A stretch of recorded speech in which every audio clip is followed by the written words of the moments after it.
Okay, great. I think it's time to start. I know these are busy days for everyone, so thank you all for joining. Again, I am Michael Oko. I am the Global Communication Director at the World Resources Institute, and we are very pleased to be bringing you this called a press call, and these days it's a press Zoom webinar to talk about the results of the US election, what that means in terms of the economy, in terms of the environment, in terms of climate, both within the United States and its implications around the world. I'm very pleased to have three of my colleagues as our primary speakers today, and then we have a few others in the wings to help answer your questions. We're going to keep our opening comments quite brief and concise so that we can take questions and really have a conversation with you all. I will introduce the speakers now, and then I'll give you a couple of housekeeping tips. So our speakers today, first we'll hear from Andrew Steer, who is our president and CEO. We will then hear from Helen Mountford. She's our vice president of climate and the economy at WRI. We'll then hear from Dan Lashoff, who is the director of our WRI US program. In addition, as I mentioned, we'll have a couple of additional people come on during the Q&A session. Those include Lori Bird, who is the director of WRI US's energy program. We'll have Christina DiConcini, who is a director of our government affairs program, and Joe Thwaites, who is an associate in our finance program, very involved in our international finance work. So just a couple of housekeeping tips. Again, we'll keep the comments pretty brief at the top here. You'll hear from Andrew, Helen, and Dan, and then we'll open it up for a Q&A. The Q&A, you can get your questions in two different ways. One is just raise your hand. I'll be monitoring hands going up during the Q&A, and I will call on folks during that time. The other way, if you're not able to get, when I call on you, you'll be able to we'll turn on your mic for you, and then you'll be able to ask your question. The other way is by entering your question into the Q&A box, and we will use that as well to monitor and have questions answered. So we'll get more to that after the comments, but I'd like to now turn it over to WRI's President and CEO, Andrew Steer. Andrew. And my job is to say, you're on mute. I get to say that many times today, I'm sure. Go ahead, Andrew. Thank you very much, Michael, and welcome everybody. It is great to be here. First, we congratulate President-elect Biden and Vice President-elect Harris. What a great day for science, a great day for public health, great day for respect, for anti-racism, and a great day for the planet. And we'll be talking mainly about that today. Fascinating that climate change, which 4 years ago was perceived to be a political vote loser, this time was very much a vote winner. Evidence is overwhelming that the American people want action on climate change. And so we are delighted as an institute to be able to support this new government in their efforts. Sort of three blocks that we'll talk a little bit about today. First, sort of federal action that President Biden's administration can take. Obviously, we don't know the shape of the Senate yet. It will be more difficult if the Republicans continue to control the Senate, but by no means a lost cause. And Dan will be speaking about some of the executive orders. I would encourage you to read Dan Lashoff's commentary, which we launched yesterday, looking at 10 priorities for President Biden's administration as they seek to address climate change. On the international side, day one, re-enter the Paris Accord. We, and probably you, are very much in touch with international players, all of whom are thrilled. Go on YouTube, look at Christiana Figueres dancing.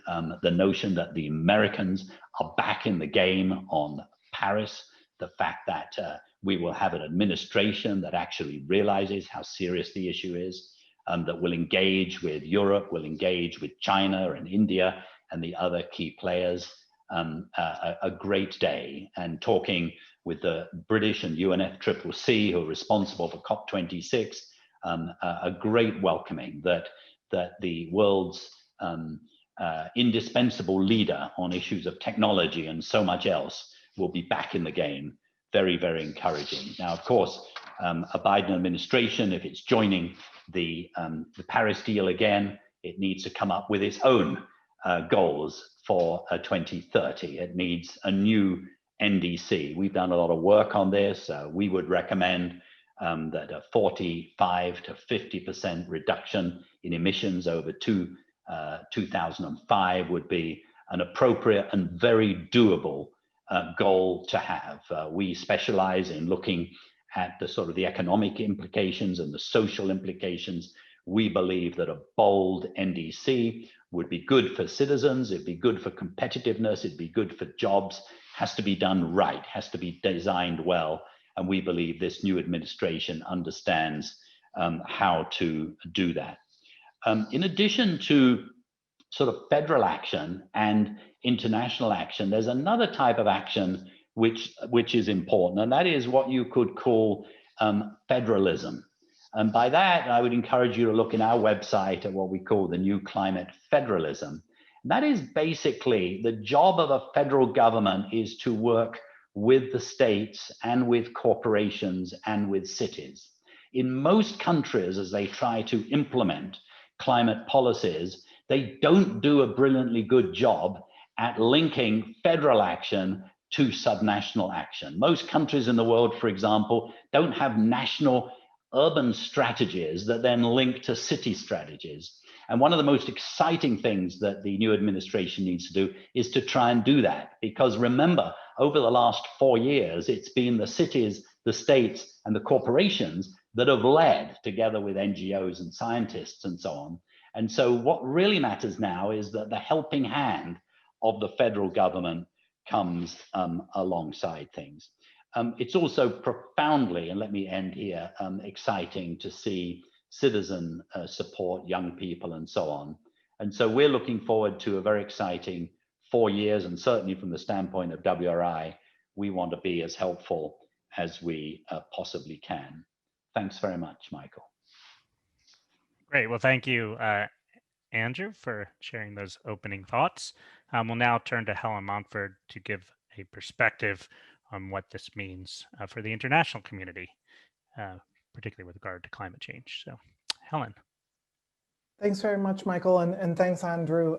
Indeed, anyone who cares about the climate crisis is now breathing a huge sigh of relief. The US is officially back in the game.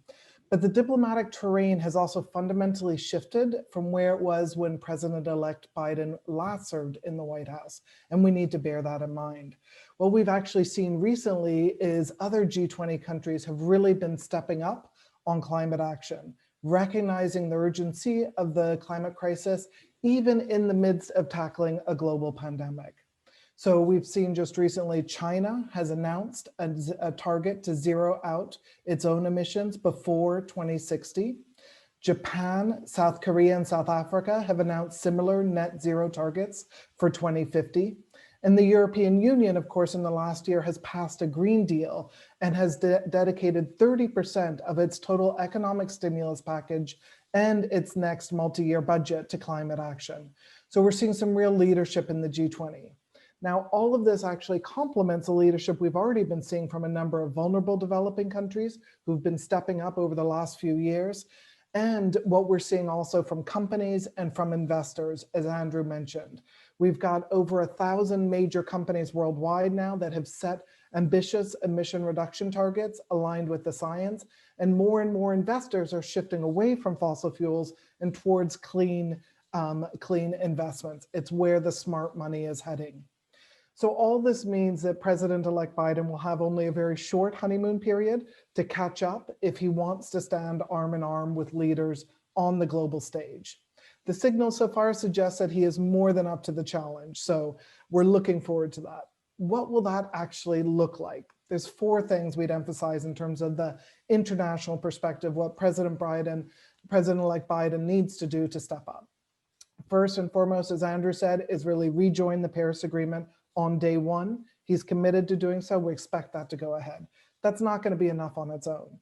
Second, we need the US to submit an updated national climate commitment under the Paris Agreement and well before next November's COP26 climate summit.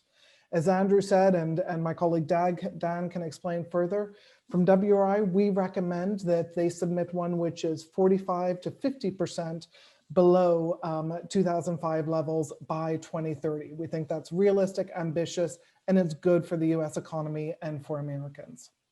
Third, need to make good on ramping up financial support for developing countries to help them to prepare for climate impacts and accelerate a strong, inclusive, and low carbon economic transition. And my colleague Joe can say a bit more about what we're thinking there. And fourth, forge strong partnerships with the EU, with India, with others to bring countries together to advance this climate agenda in a collaborative way. And we need to ensure that climate is top priority in forums such as the G7, the G20, APEC, and in multilateral institutions like the IMF and the World Bank. US leadership in ensuring that happens will be critical. For the last 4 years, the Trump administration slammed the brakes on climate action, and the global community has waited patiently, moving ahead themselves, but looking to when the US would step again. Now they're raring to pick up the pace with the US back in the game, and we're excited to help support that. Thank you very much. Great, Helen, thank you so much. Sorry, just getting my own mute button turned back on here, or turned off here, I should say. Thank you for those comments. We'll now turn to Dan Lashoff, the head of our, the director of our US program here. Dan. Thank you very much. Thanks all for joining. It is, as Andrew and Helen have indicated, a bright new day for climate action in the United States. President-elect Biden ran on the most ambitious and comprehensive climate platform in history, and he has a mandate to implement that platform.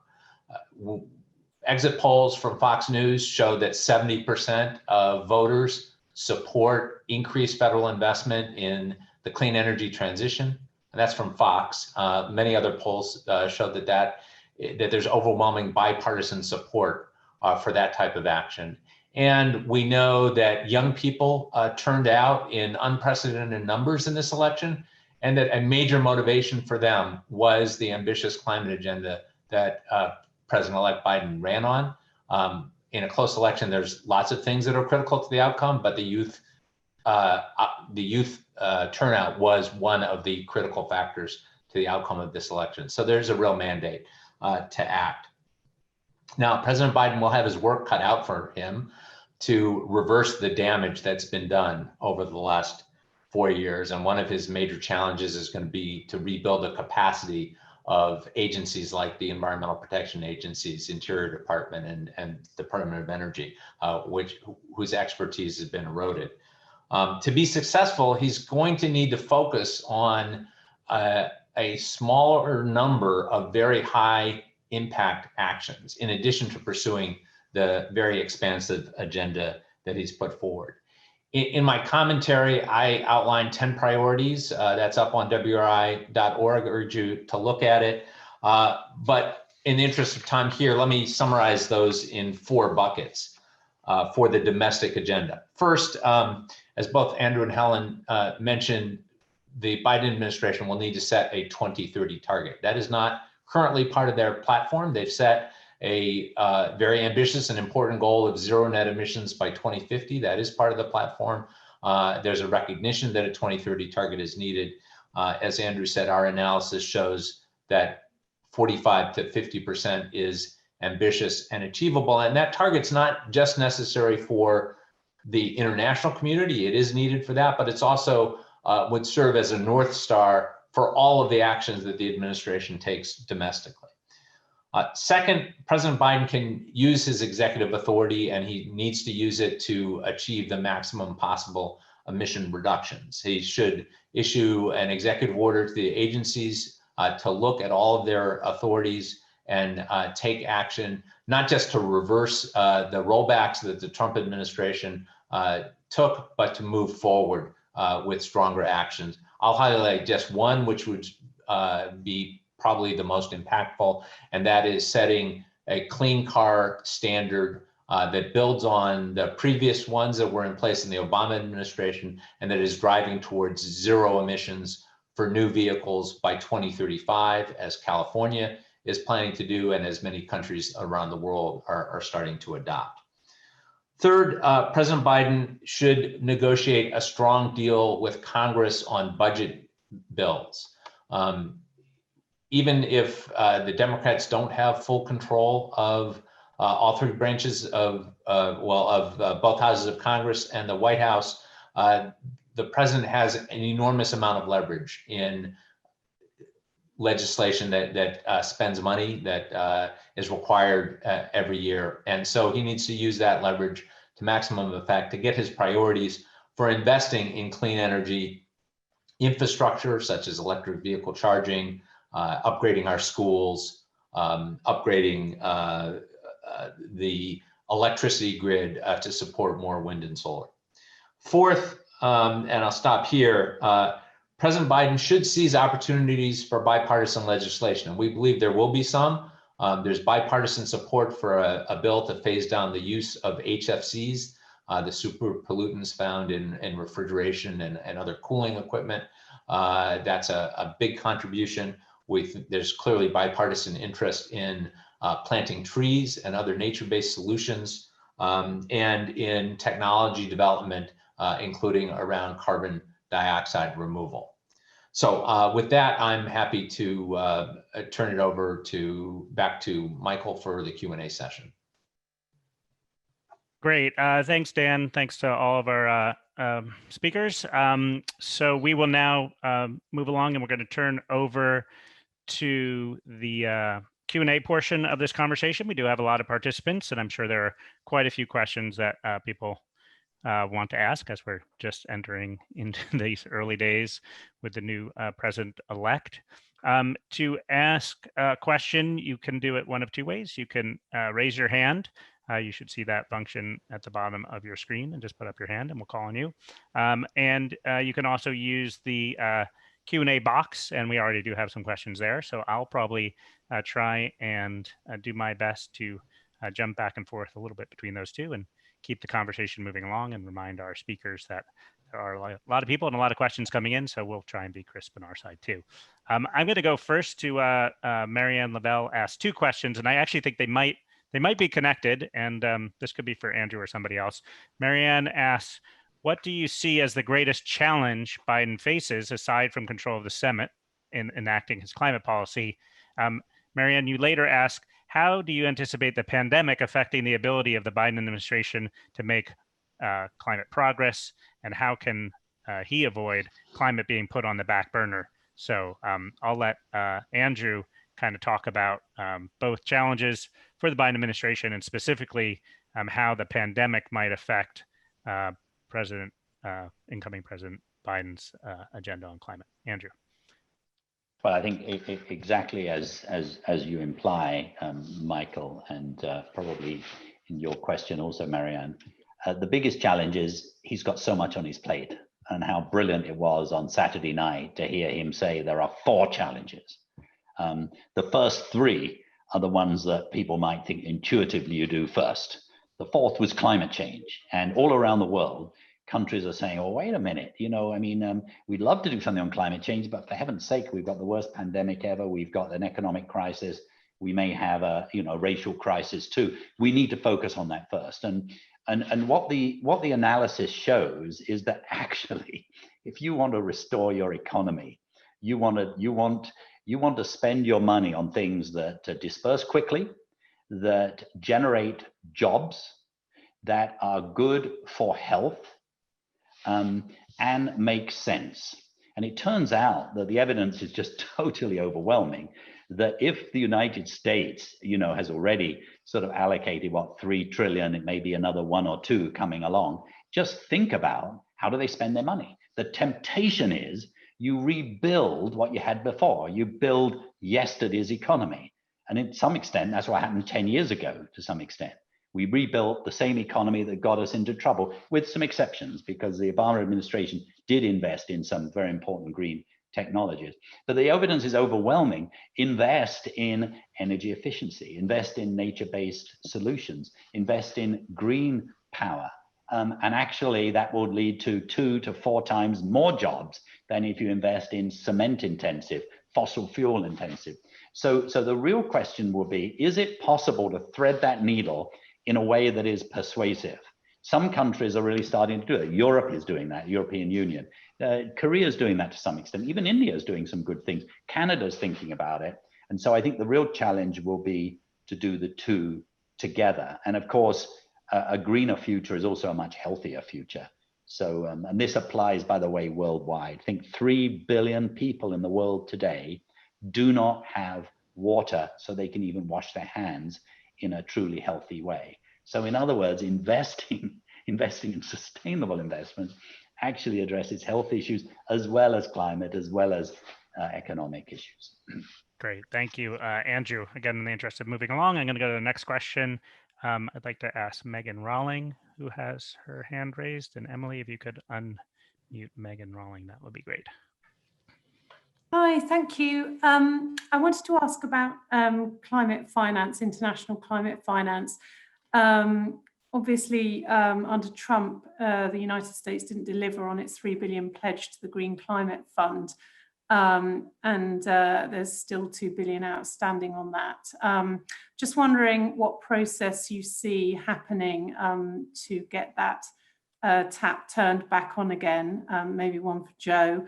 And then just another quick one. I think Biden mentioned the Amazon forest during one of the debates and said something like he would try to set up a $20 billion fund in order to help protect the Amazon. And I'm just wondering what your thoughts are on that, if there's anything that fleshes that out at all, or if you have any insights around that and how that could play out in diplomacy with Brazil. Thanks.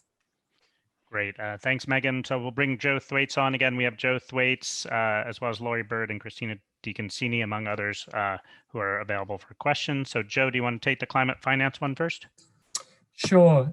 Thank you, Megan. Great question. So to recap, yeah, the Obama administration in 2014 pledged $3 billion to the Green Climate Fund, and that actually made it the largest pledger to the fund.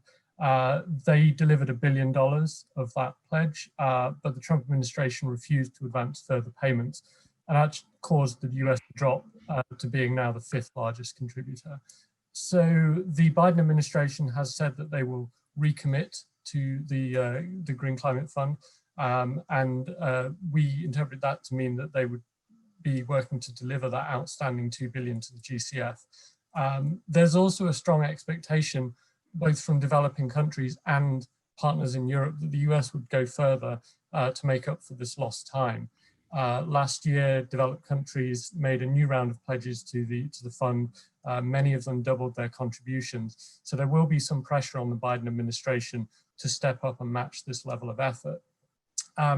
And in terms of process and prospects for delivering this, we've seen over the last 4 years that Congress continued actually to appropriate funding for a variety of climate finance accounts with bipartisan support. And there is current efforts. The House version of the FY21 appropriations bill does include language that would permit a contribution to the GCF. So whatever the final makeup of the 117th Congress, we think there is scope to increase such funding. But there's also a lot that the incoming administration can do through executive action, and the Obama administration indeed delivered the $1 billion for the GCF through executive action. So, so it is possible. Ideally, it would come with congressional engagement in order to really achieve the scale needed. Great, thanks, Joe.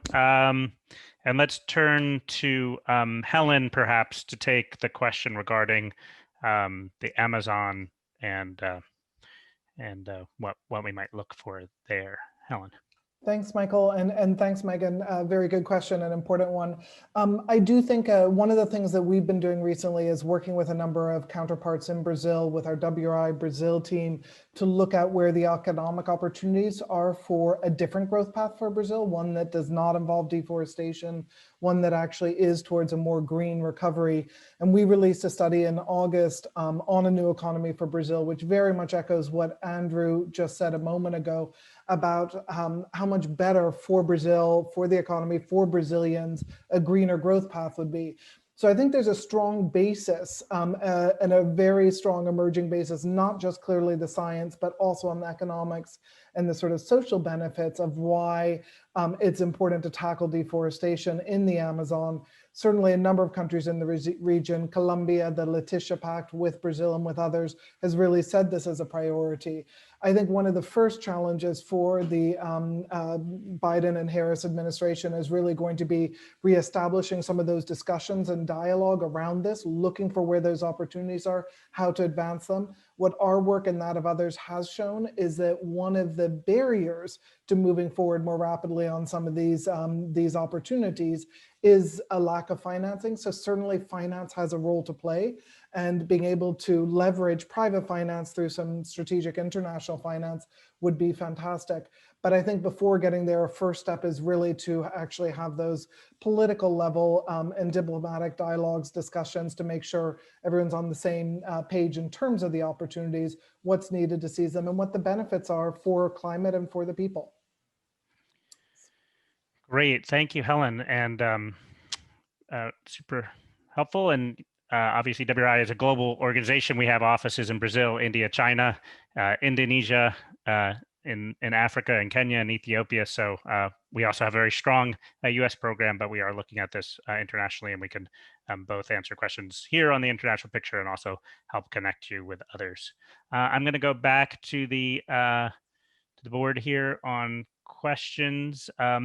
I think this one's probably for Dan. How might the exit of respected scientists and climate policy experts during the Trump administration affect how swiftly Biden can tackle climate change? What needs to be done? Obviously, we saw both a lot of scientists leaving the administration. We saw more broadly censorship of climate and a lot of the data that was available. What are your views on how to turn this around? Thanks. Right. So clearly, President Biden will need to reestablish science as the core driver of a policy. He's committed to doing that, and I think the scientific community and technical experts will be anxious to participate in every possible way. But rebuilding the capacity of the agencies, EPA, DOE, the White House Office of Science and Technology Policy is going to be a key priority, and that is, in addition to Andrew Steer's point about the very broad agenda that he needs to confront simultaneously, to me is one of the bigger challenges that he'll face. But I think the community is anxious to re-engage and be part of it. So I think he'll be able to do that. Can I just add to that? Yep. This is Lori Bird. Yeah, Lori, great. Come on in. Yeah, I just wanted to add that I think a key thing that can help alleviate some of that is to enable more timely ability to access the research, the ability for researchers to get their research out in a timely manner. And I think the Biden administration would be able to facilitate that. I think another key element is trying to rebuild the budgets of these organizations, including the national laboratories that have a strategic analytical role in enabling a transition to clean energy. So enabling them to rehire staff, but they are well positioned, I think, already to be able to meet those needs if they can get their results out in a timely manner. Great, thanks. And Lori, actually, I'm going to keep you on the line here because we have a question from Brian Dabbs, who asks, how can the Biden administration collaborate with other countries to expedite the development of clean energy technology? So specifically working with other countries around clean energy. I don't know if you want to answer that. We could also bring in Helen or others, but go to you first. Yeah, I think there's a key role going forward for this a new administration in helping to drive the new technologies that are needed to get the power sector to net zero in particular.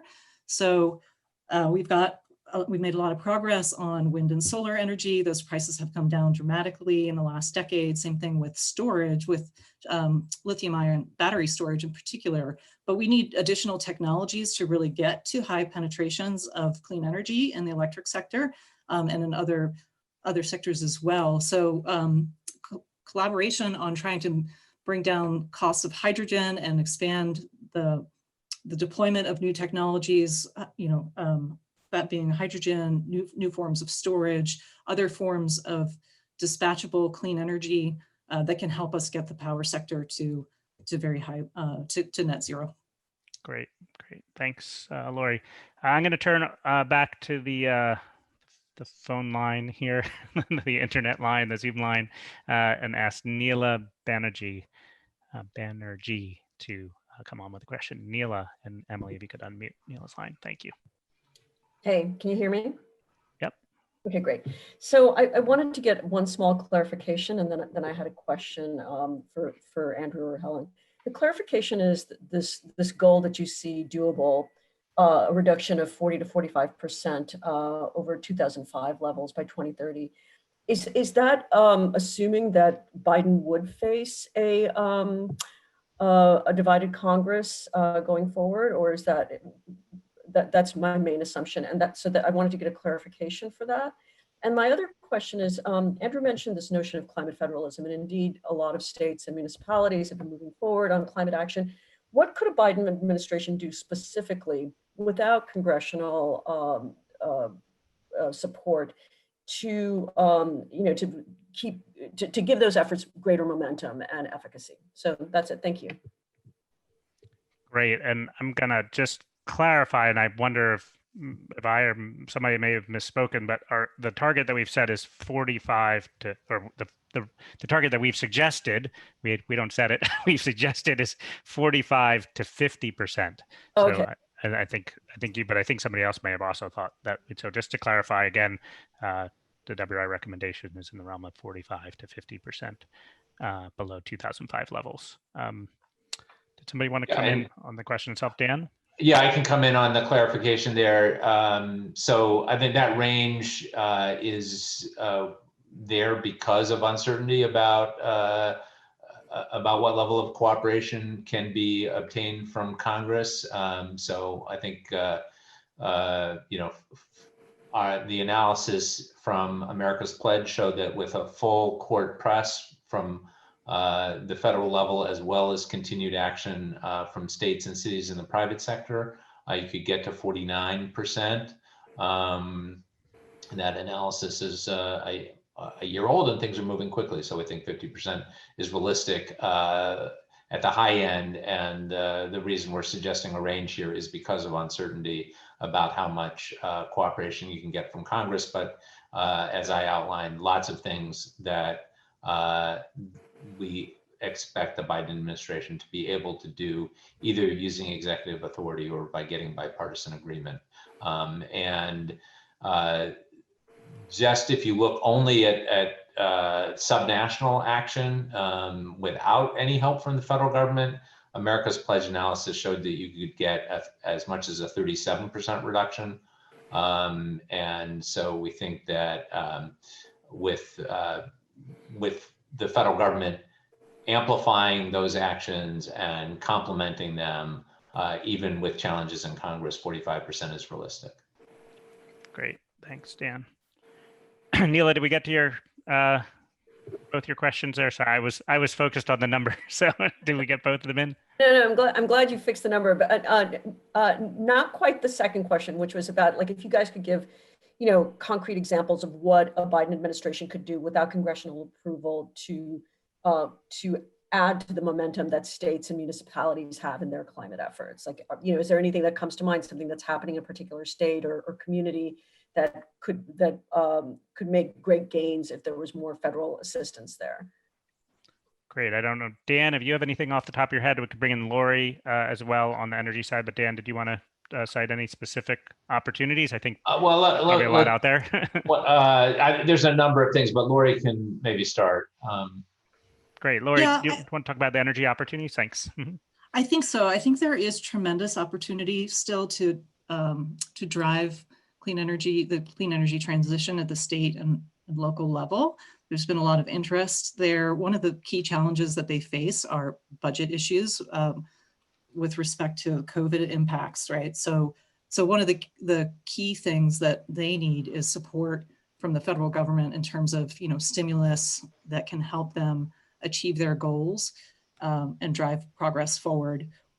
I will mention also that I think there were at least a half a dozen ballot initiatives at the state and local level that were designed to make additional progress there, and that have passed. So we've seen action in Columbus, Ohio, to enable renewable energy to be used by their residents there through community choice aggregation, and that passed by a very wide margin, 3/4. The state of Nevada increased its renewable energy standard to 50%, or it codified that into the Constitution. And then several other jurisdictions passed funding mechanisms for climate change initiatives. So things to drive renewables, the clean energy transition, and create jobs. So some local jurisdictions have taken their own action to try to develop funding mechanisms to move forward, but others are really struggling with the ability to access funds to move forward. So that's clearly something that the federal government could help with. Dan, did you want to add to that? Yeah, let me just add quickly. I think one other area that the administration can certainly do when it writes regulations is designing them so that they serve as a floor and not a ceiling on action from states and other subnationals. So, I mean, first of all, immediately, I think we will expect the Biden administration to sort of reissue the waiver that allows California to set stronger clean car standards while still working to try to unify a strong, coordinated national standard, but making sure that authority is clear. But for example, as it moves forward with standards around power plants, writing those in such a way that states could set tougher standards that would lead to more ambition is another component. And we address that in some detail in our report on the new climate federalism that Andrew mentioned up top. I just mention one more point, and it's more of a process or a cultural point. It's important to remember the federal government is now playing catch up. Most countries around the world, the federal governments are not good at sitting down with cities, with states, with corporations and saying, look, what can we learn from each other? How could we design, in the case of, let's say, building efficiency, you guys are responsible for some things, we're responsible for others. How do we make these things multiply and synergize rather than be offsetting? It's striking in this country, and in most countries, by the way, if you talk to mayors, they often feel very, very unincluded in discussions on federal policy. And so in a way, that's not an answer to your question, Neela, in any concrete way, but it's a mindset, and it's going to be really important that the Biden administration adopts that mindset. Great, thanks, Andrew. So we have a lot of questions that are coming in, which is great, and we'll try and get through a few pretty quickly here. I'm going to go to James Osborne, who's on the line. James, and Emily, could you unmute James's line, please? Can you hear me? Yep. Hey, Greg. Thanks for taking the time. Hey, Dan, I just have a quick clarification too. You said there was you said something about a 37% reduction just under everything the cities and states have done already. Did I understand that correctly? I just want to make sure I got that number correct. That's the right number. It builds on it's a scenario of what could be accomplished with what they're doing already, but also a broader and deeper action at the subnational level. And it comes from the Accelerating America's Pledge report published in 2019. All right. So even if Biden didn't do anything else, U.S. would still reduce by 37% within 10 years. It has the potential to do that with subnational action. I would say that, to be clear, it's not all of those actions are things that states and cities have already done or committed to, but it's building on the kinds of commitments that they've been making. Got you. All right, here's my real question. It's just sort of like an elephant in the room question. Are there any lessons learned from Trump's victory, in the 4 years he was in power, even though he questioned climate science and really railed against this whole global movement? I mean, and you've seen similar things, I think, in Brazil, and you've seen protests in France against some of this climate action. Anything taken away from the last 4 years in trying to, how do you sell climate policy politically? And any concern that, you go too far too fast, even though the scientists say that's what has to be done, that you risk a repeat of an administration coming into a major country like the US and stopping the whole thing cold. Great. Let me let me see if Andrew wants to take on that that small question of any risk you see in front of the ambition here. Yes, it's a terrific question. 4 years ago, the environmental movement in this country needed to look ourselves in the mirror and say, wait a minute, were we not part of those same elites that actually caused, such populism to win so many votes? And so too, right now, we need to ask ourselves exactly that question. Why have we not been more effective at demonstrating that actually tomorrow's economy, a greener economy, is actually very good for those who are poor, those who are disenfranchised, those who are disempowered? And why do we not have more geography in our thinking? The environmental movement, and we have not done a good job at thinking about geography. We haven't done a good job thinking about the Rust Belt, and nor have either of the political parties, to be crystal clear. So yeah, I think there are some very, very big implications. And how, amazingly cool is it that Kamala Harris, Vice President of the United States, is an African-American woman and an Asian-American woman.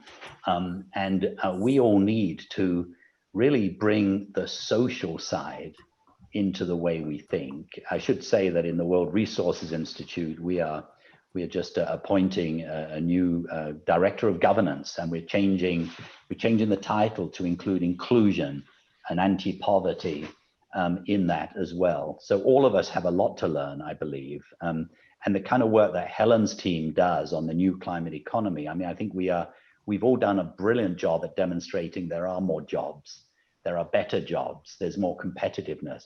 We haven't done such a good job at demonstrating that can happen in the geographies that have been suffering. And that's what we need to spend a lot more time doing. Great. Thanks, Andrew. I'll see if anybody else on the call wanted to pick up on that. It's a really important question. Anyone else want to jump in briefly on that, or move on? Michael, I can briefly. Yeah, I do think Andrew's absolutely right. The evidence is now pretty overwhelming that you actually do get more jobs, better jobs, income boosts from the very first year if you invest in a green recovery rather than a sort of dirty, polluting recovery, locking in the old. And we're seeing that in country after country around the world, not just here in the US, definitely here in the US, but also elsewhere. I think the challenge is, how do you bring this down to the ground, to what it actually means to people, to specific communities? And some of the things that we and others have suggested as parts of a strong economic recovery package are really those kinds of investments which will actually deliver jobs on the ground across the state. So for example, building in much stronger energy efficiency in buildings. By being able to do that, you're actually reducing the bills for householders. It's something which is going to create a range of different jobs, but in every town, every city across the US. Similarly, things like, restoring coastal degraded lands in coastal areas or in farmlands, and how that can actually boost farmer or fisher income while also delivering much more environmental benefits. So I think taking this down to the level of the sort of granular, what does this mean to specific communities, to specific groups of people? What does this mean to those who've been disenfranchised or are kept out of the system in the past? Is what we and others are focusing on now. But from what we can see, there's a lot of opportunities, important ones, and definitely ones that we would hope would get bipartisan support in terms of a stimulus package going forward. Great. Thanks, Helen. Thanks, Andrew. We'll keep moving here. We'll get to a question from Dean Scott. Dean, and I think this is probably a Dan question. To get the kind of ambitious targets WRI advocates, it would seem EPA will have to either resurrect the Clean Power Plan and or take some significant action to address the power sector emissions. It goes on to ask, what should Biden's EPA approach be given the US Supreme Court composition? So thoughts on sort of what the administration can do relative to the Clean Power Plan or other kind of policy solutions. And I might also at some point here ask our colleague Christina DiConcini also to come in and share some thoughts on this question and sort of more broadly, and perhaps also touching on carbon pricing. But Dan, do you want to answer first, and then I'll ask Christina to come in too? Thanks. Yeah, I mean, the good news about the power sector is that emissions from the power sector have continued to decline even during the Trump administration, despite the efforts of the Trump administration to reverse progress and the fact that he repealed or rescinded the Clean Power Plan and put in place a do-nothing regulation. So market forces are driving in the right direction. And we've seen a really remarkable shift in the views of the power industry in the last 5 years, so that the vast majority of companies in the Edison Electric Institute now support 80 to 100% reductions in greenhouse gas emissions from power generation. The rural co-ops, which were many of the most strong opponents of the Clean Power Plan, are now embracing renewables. So as the economics have shifted, the industry has shifted. So which isn't to say that more isn't needed to accelerate that. And so I think we do need ideally a legislative solution with a clean electricity standard that would have bipartisan support. That would certainly be the most durable. Failing that, I think EPA does have a number of options. I think some of our colleagues at other organizations are probably better positioned to outline the specifics about how those regulations could be designed to make them as legally defensible as possible, given the change in the Supreme Court. I think the approach from the Obama Clean Power Plan clearly is a more vulnerable because of the way it interpreted the Clean Air Act, and this Supreme Court wouldn't be too likely to sustain that. But there are many other approaches to designing regulations that could be pursued. Great. And Christina, do you want to come in? Christina is the director of our government affairs here at WRI, has lots of thoughts and views on all of this, and I'll let you have the floor for a couple minutes. Very quickly on that last question, that I think it's not just the Supreme Court, but it's federal courts in general are far more conservative in not, going in the direction that would help climate change. But what I wanted to make sure people have seen is the recent climate change risk report by the Commodities Future Trading Commission that came out, because it really underscores that we can't just let this progress kind of continue and think that's enough. It's the first time ever in the United States that a US regulator has sent a really big alarm bell to the entire financial system in the United States and the regulatory system, that climate change poses a very serious financial and economic risk for us, because we don't have a price on it and we don't calculate it in. And the report shows that while businesses can do a lot, they cannot fix this by themselves. They need a signal, they need incentives. And their first recommendation is to put a price on carbon, which I'll be the first to tell you is a complicated thing politically. But the reason why that is because until you price that risk, you're not sending the kind of signal that you need. And in fact, we're continuing to send the wrong signal with fossil fuel subsidies, et cetera. So we're not sending a strong enough signal without some legislative action to turn the ship as much as we need to, because while investments are going to be terrific and we support, we're completely supportive of that, it's not that, and regulations are very unlikely to get us all the way where we need to go in terms of emissions reductions. Great, thank you, Christina and Dan. I'm going to jump over to our next question from Zach Coleman. Zach asks two questions in the chat. First one is, and this is probably for Helen or Andrew, do you expect the Biden election or the transition administration to play any role or have any effect on the UN-UK summit scheduled for December 12th? I'm not sure we can speculate about exactly what the Biden administration incoming would do December 12th, but maybe want to share a couple of thoughts more broadly on that moment. Helen or Dan? Andrew? I can say a few words, but I'm sure Andrew would please do leap in here too. No, we shouldn't be speculating on what exactly might happen in terms of the US there. But what I can say is that what they're looking for there is really countries where there's the heads of state or states or cities or businesses that can really stand up and actually announce what they're doing to be more ambitious on climate change. So they're setting a high bar for anybody to get on the virtual stage, the platform, and to be able to speak at that event. It's really around how countries, states, cities, businesses, investors, others are actually stepping up and doing more on climate action. And so to be able to get there, you have to prove you are doing so. As I said, we've seen a number of countries recently that have come forward, particularly in Asia, with ambitious net zero targets for 2050 or 2060. I think beyond that, they're then looking at what does that mean in terms of your 2030 target. So again, that's the kind of thing they're going to be looking for. This gets to another question that was in the chat I saw as well, just about that collaboration with other countries. And it is just as it's clear in the US, the federal government cannot do it all itself. It's got to work together with states, cities, and others. Internationally, no one country can actually solve this. We are seeing some really exciting leadership from China, Japan, Korea, South Africa, stepping up action and commitments, which is really important. This builds on what we've seen from a number of the developing countries, the more vulnerable developing countries, but we're still going to need more. And the US will play a really important role going forward in working with other countries to actually help to step up ambition.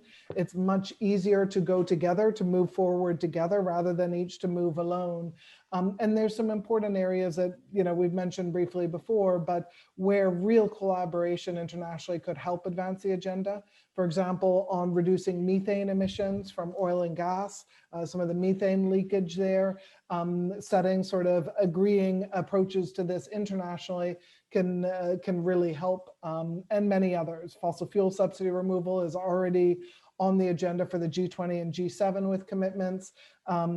Christina just mentioned that. How will the new Biden and Harris administration actually help to take this forward and really achieve the commitments to phase out those damaging and economically inefficient fossil fuel subsidies? That's going to be one of the things we'll be looking for. Thank you. Great. And Andrew, did you want to add anything on the summit or sort of broader dynamics? Well, not on the summit because we really don't know. But Bob Bowen asked the question, what about G7 and G20? What could they do?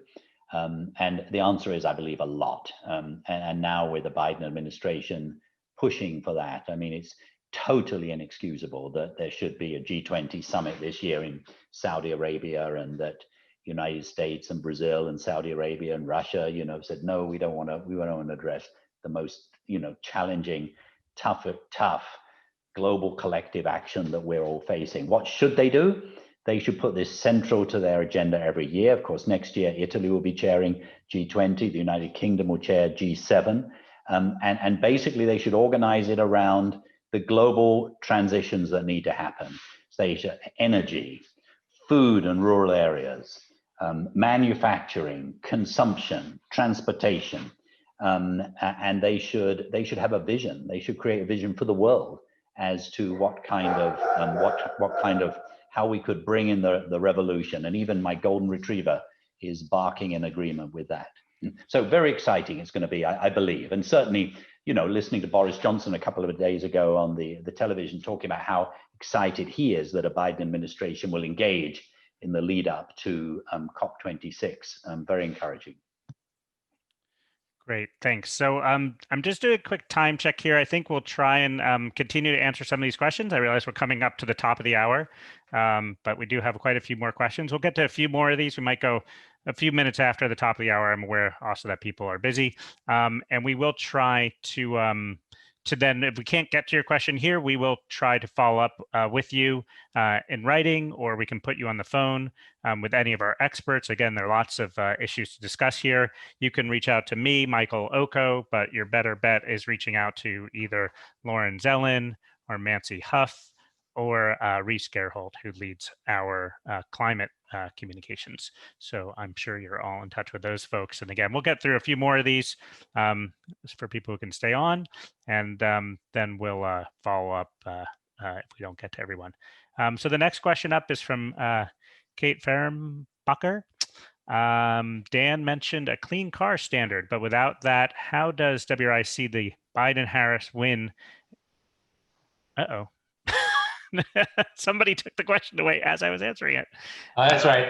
I think you had it already, but don't take them away before I answer them, please. Thanks. That makes my job more challenging. I'm thinking about Alex Trebek today. I think give him even more credit for the job he did for so many years. It's not easy to be a host of these things. Go ahead, Dan.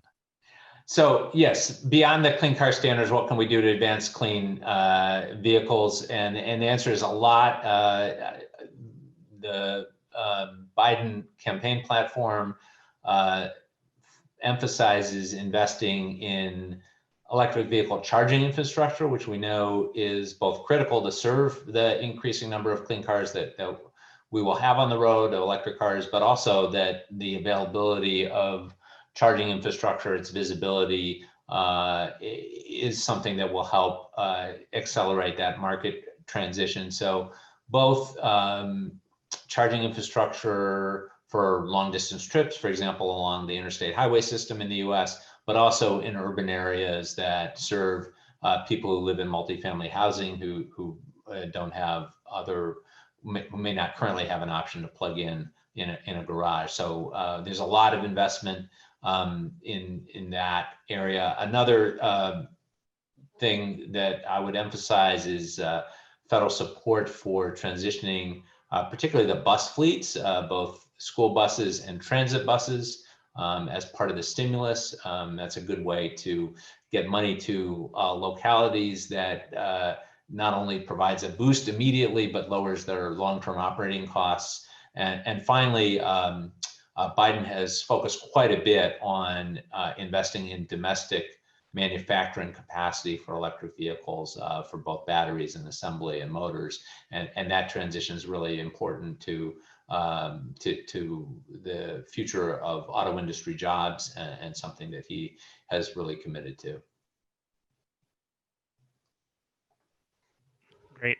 Thanks, Dan. Thanks for the question. Up next is a question about how do we see the relationship between the US and China on climate taking shape? Will they be competitors, allies? How much more difficult is the relationship now? I guess it was maybe 4 years ago, if that's implied, or in the past. Helen, I wanted to see if you wanted to take that question regarding China. Thanks. I mean, it's definitely very difficult right now politically. There are other issues that are going to be at the forefront for the US-China relationship, I think, for a while. So I do think initially they might actually be competitors in terms of looking at who can actually race to get sort of more competitive on some of the clean energy technologies, on the sectors and the industries of the future, on electric vehicles and charging systems. I think there's going to be a bit of healthy competition there to look at how to step up. Of course, the US is definitely coming from behind right now. But there's burgeoning markets, growing markets in all of these areas. So I think as US shifts to a much more green economy, an industrial approach, which really actually embraces these technologies and these industries of the future, I think it's going to be interesting to see how that sort of relationship develops. Beyond that, there are areas where both we expect will be moving forward on climate action, as will many others and many other countries. And so I think what we're going to be looking for also is some of those sort of multi-country partnerships on tackling some of these issues. I think another one that's going to be incredibly important is what this actually means in terms of what both countries are doing to support other countries moving forward, and to what extent that is aligning with their own national policies in terms of investments, for example, in Africa, in development assistance. We know that at the moment, China, Korea, and Japan as well are the three major funders of coal internationally. both Japan and Korea have recently been making some very strong positive statements, recognizing that that's not the way to go in the future, that that's not beneficial for the countries which they're supporting. They're starting to shift away from that. I think one of the things that'll be interesting to see is, will the US play a role in helping to encourage and sort of get China to shift away from international coal finance? That will be something to watch. Thank you. Great. Thank you, Helen. More to talk about, but that's a great start for a complex topic, as many of these are. I'm going to turn to Molly Samuel's question. Oh no, did it just go away? Please tell me it did. Oh no, there it is. Okay, just moved. Molly Samuel's question, which I think is probably for Dan. Thinking about the wave of cities and others that said they were still committed to climate action when President Trump pulled the US out of Paris, how would you evaluate these commitments overall? Do you see big moves or trends? And does that give you a sense of subnational will or the ability to move forward? So we saw this big, response in some ways to Trump's withdrawal from Paris Agreement, from pulling the US out of the Paris Agreement, and the response from cities. What's our sense now of how these commitments have played out? Dan, do you want to come in? I don't know, Lori might want to share some thoughts also, given our work with cities. Yeah, I'll start. I think that the commitments at the city level are stronger than ever. They're really anxious to partner now with the federal government rather than just push back against it. But we've been convening a group of city and state climate leaders for a little over a year now as part of our climate federalism project. And they definitely want to stay engaged. They would like the federal government to help them. Funding is a critical issue, as Lori said, as budgets have been decimated. But there's a whole range of areas that cities are stepping up in. I'll talk about transportation a little bit. More and more cities are committing to buy only electric buses going forward for their fleets. They are looking at establishing emission-free zones in central city areas to address the pollution burden that affects folks, particularly from diesel emissions from trucks and buses. Again, they're committed to partnering with the federal government to move this agenda forward. And also on the electricity sector, Lori might want to just add a little bit on that. Yes, we've been working closely with a variety of cities on their clean energy commitments, and they have been making tremendous progress. We've been tracking some of the renewable energy actions that cities have been taking and have an online tracker for that. And there are more than 400 transactions that cities have undertaken to purchase renewable energy. And that's been continuing. They've been making tremendous progress. I think going forward, one of the things that's a key issue for them is focusing on equity and ensuring that disadvantaged communities benefit from these policies that they've put in place. There's huge interest in making sure that there's equitable access to clean energy, that they're creating jobs that are benefiting disadvantaged communities. And that's a really high priority topic for them. And the Biden campaign has also flagged that as something that is really top on their agenda as well. So I think they would be looking for federal assistance and funding to try to expand programs in those areas to make sure that there is an equitable transition to clean energy. Great. Thanks, Dan and Lori. We're going to go to jump ahead a little bit here to Urmi Goswami. Hi, Urmi. Nice to see your name here. Question is, what can we expect from Biden administration in terms of international climate finance, including contributions to the Green Climate Fund? And you later caveat that if the Senate remains in Republican control, of course, we don't know which way the Senate is going to wind up, but I know Joe Thwaites has some thoughts on U.S. commitments to climate finance and the Green Climate Fund. So, Joe. Hi, yeah, thanks, Urmi. That's a good question, and I already sort of spoke a little bit earlier on the call about the Biden's commitment to deliver on the existing pledge to the Green Climate Funds, the $2 billion outstanding, and then our hope and I think the expectation of a lot of other countries around the world that he would come forward with a new pledge at some point. I think it's also important to talk about climate finance flows beyond just the GCF, which is obviously a hugely important part of it, and something we definitely want to be high on their agenda. But we think the Biden administration should consider becoming a contributor to the Adaptation Fund, which now serves the Paris Agreement, to increase its funding for the Global Environment Facility that's going to have a new replenishment round in 2022. And then also to increase bilateral support, so funding that goes through USAID and the State Department and a few other departments for climate action in developing countries, and particularly for adaptation and resilience, where vulnerable countries are expressing huge and growing needs.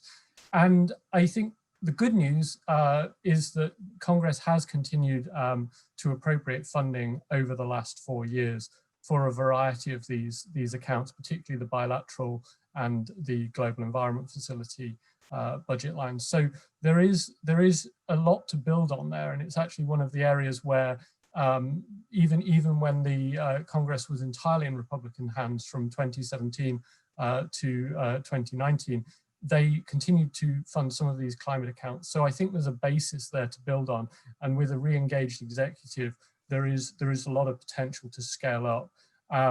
The other thing to say is that we need to be looking beyond just the sort of pro-climate funding, but also ensuring financial institutions align all their investments with the climate goals of the Paris Agreement. And that includes ensuring that US institutions like the Development Finance Corporation and the Export-Import Bank phase out funding for fossil fuels while ramping up climate action financing, but also using the US using its influence within the multilateral development banks to help them accelerate their existing processes on portfolio alignment with climate goals. And all of these institutions are going to be approaching the new administration asking for more funding from the US. And as one of their largest funders, the US is in a really strong position to ensure that any funding increases are predicated on supporting a green COVID recovery. The other thing to say is on fossil fuel subsidy reform and phase out. Domestically, that is something that requires more congressional engagement, but internationally there's a lot that can be done through executive authority. And we've seen in the Obama administration his guidelines on coal projects in MDBs and getting US board members in the multilateral development banks to vote against them really helped catalyze the adoption of policies by those banks. So I think we can look forward to more engagement there, and so there's a lot of potential on the international front for the US to phase out a lot of its international fossil fuel subsidies. Great, Joe. Thank you. You are indeed an expert on the topic of climate finance. There is no doubt. All of our experts are wonderful, of course. I'm going to go to Luke Vargas. We'll probably just take a couple more questions here. Do have a few people on the line, but we'll wrap up in the next few minutes. Try and get through a couple more questions and then wrap up. And again, we can follow up afterwards. Luke Vargas asks, question regarding, I'm going to try and summarize, I think, we've seen stories of some Republicans who have emerged as GOP leaders on climate action. We saw the Fox exit polls. Are there GOP names to keep an eye on in the new Congress?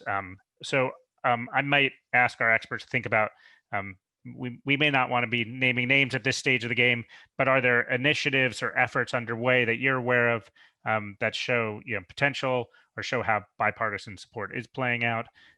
Dan, if Christina's still on the line, maybe thinking about how are we seeing sort of opportunities for bipartisan support potentially moving forward on climate.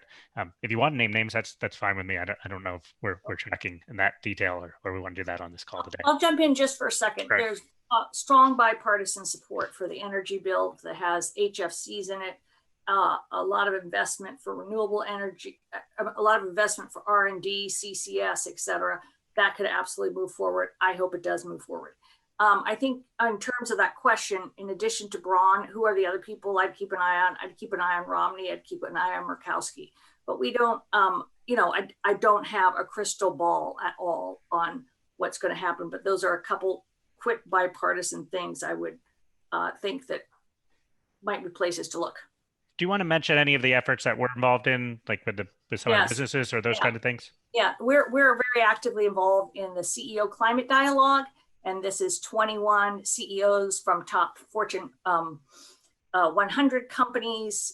We have a website and 4 NGOs who are very actively pushing Congress to try to enact market-based approaches to climate action. Our CEO, Andrew Steer, has been in a lot of meetings on the Hill with these other folks, but I don't want to tell you that it's imminent. But at the same time, I think we might have some beginning cracks starting in the Senate, I hope, in the coming year. But we're still going to need more push on all of that. Great, thanks. And Dan, did you want to come in on this, or have we covered it? I think Christine's covered most of it. I'd mentioned nature-based solutions again as one area where we do expect bipartisan interest. There's a lot of excitement around this concept of 1 trillion trees. And the question is, turning that into actual legislative action. But there's a lot of bipartisan discussion about how to do that. So that's another area where we could see movement from a number of Republicans and Democrats coming together. And on that one, we've written a lot. If you want to see it, including a great blog on the Trillion Trees Act. And I would just signal to all reporters, when you're looking at tree bills, make sure there's some money in it, because the trees can't plant themselves. Might have been our best quote of the day, Christina. I like it. Well, look at the bills out there, and that's one of the problems. Okay, I'm going to take one more question here from Mary Louise Cristola. How do you see investments in new technologies? I'm looking probably to Dan for this one. So some of these are newer than, but solar, wind, energy storage, hydrogen, CCS. But what are your thoughts on sort of new technologies as being part of this the solution and the mix here, and what would you look for? What kind of opportunities do you see for that? Yeah, absolutely. Lori touched on this. Certainly, hydrogen is an area that's getting increasing attention for the power sector. I'd say geothermal is quite interesting as well. We can get very far in reducing power sector emissions with the technologies we have now. Different studies reach different conclusions about whether that's 70 or 80 or 90%, but we definitely are going to need some dispatchable zero emission sources of energy as well to close the gap. And so that's one area of development. The other one, which we haven't mentioned, worth mentioning here, is in the industrial sector. So 22% of US carbon dioxide emissions come from large industries like cement, steel, petrochemicals, and we're going to need some new technologies there to produce low carbon concrete, maybe even negative emission concrete, which is something that does not exist, but we've done some analysis which suggests it could exist with the right market conditions. And that's a place where the federal government can use its purchasing power to create new markets for low carbon commodities that are currently have a very high carbon footprint. So again, we're running over, so I'll stop there, but there's definitely a lot of interest in new technologies. Great. Thank you. Thank you to all of our speakers today and our expertise coming to the fore here. Very early days, obviously, thinking about the incoming administration. I hope that the reporters found this conversation to be helpful and interesting, and encourage you all to follow up with additional questions. We will try and get through some of the questions we didn't get to yet via email. Feel free to contact my colleagues, Lauren Zellen, Nancy Huff, or Reese Gerholt with specific questions. Obviously, we will be tracking these issues over the coming days and weeks, and look forward to continuing to provide our insights to you. Thank you for all that you're doing to cover this story, and that will conclude today's call. Thank you all very much.